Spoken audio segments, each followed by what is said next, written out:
He thought I'd always be there. Until life taught him. Otherwise, I raised my son with love, patience, and every ounce of strength I had. I wasn't perfect, no parent is, but I tried to give him the things that mattered: stability, kindness, and the kind of values that help you stand on your own 2 feet. But somewhere along the way, the world changed, and so did he. He grew up believing everything should come easy.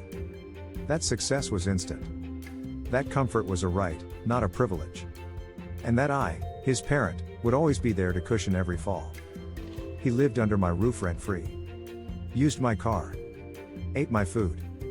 And still found ways to make me feel like I was the one holding him back. Whenever I offered advice, he'd roll his eyes. Whenever I talked about responsibility, he'd sigh dramatically. And whenever I asked him to help around the house, he'd say, "Relax. I'll get to it. You don't understand how stressful life is now." He quit jobs like they were hobbies. Blamed every boss. Blamed every coworker. Blamed the system. Never himself. I stayed quiet. Not because I agreed, but because arguing with someone who refuses to listen is like shouting into the wind. Then one day, he came home furious. He'd lost another job. He slammed doors, cursed the world, and said everyone was against him. I listened. I let him vent. And when he finally stopped, I said something I'd been holding in for years: "Maybe it's time you learned what standing on your own feels like." He laughed. Thought I was joking. The next morning, I handed him a letter.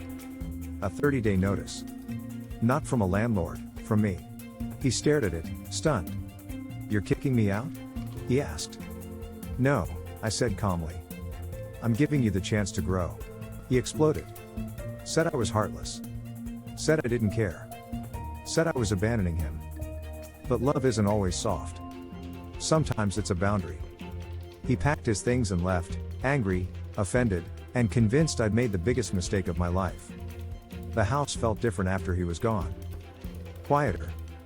But not empty. For the first time in years, I could breathe. Weeks passed. No calls. No texts. Then one night, my phone rang. It was him. His voice wasn't angry this time. It was small. Humbled. He said, "I just wanted to say thank you." I didn't speak. I let him continue. "I got a job. A real one. I'm paying rent. I'm cooking my own meals. And I finally get it. I wasn't mad at you. I was mad at myself. You were right. I needed this." My chest tightened, not from pain, but relief. He said, "I used to think you were old-fashioned. But now I realize you were preparing me for life. And I'm sorry. For everything." A week later, he came by. Not to ask for money. Not to complain. But to help. He brought groceries. Cooked dinner. Cleaned the kitchen without being asked. Before he left, he hugged me, really hugged me, and said, "I'm proud of myself. And I'm proud to be your son." And I thought that was the end of the story.